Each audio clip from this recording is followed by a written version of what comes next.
Syederalun, Kejaksaan Negeri Simelu melakukan pemusnahan barang bukti narkoba jenis sabu-sabu dan ganja, serta barang bukti lainnya di halaman Kejari Simelu pada Rabu 3 Juli 2024.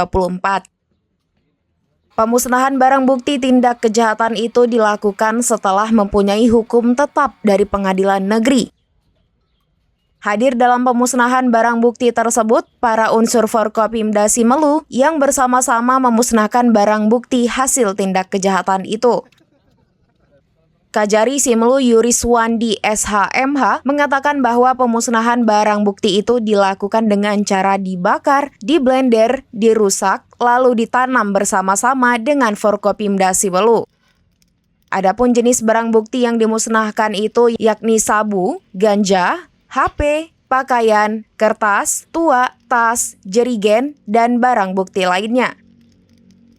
Setelah barang bukti dipastikan telah seluruhnya musnah, unsur Forkopimda baru meninggalkan lokasi.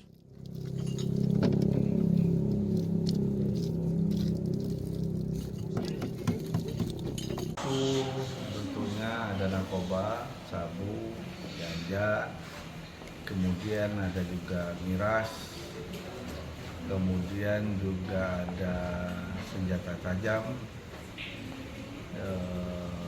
baju juga ada, handphone, kemudian minum tua ada. Bisa disebutkan jumlah berat narkoba yang dimusnahkan tadi Pak Kajari? Adapun berat dari narkoba itu sabu seberat 5,63 gram, kemudian ganjanya 1097,31 gram. Kasusnya tahun berapa Pak Kajari?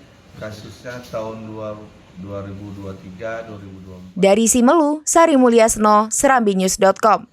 Download Tribun X sekarang, menghadirkan lokal menjadi Indonesia.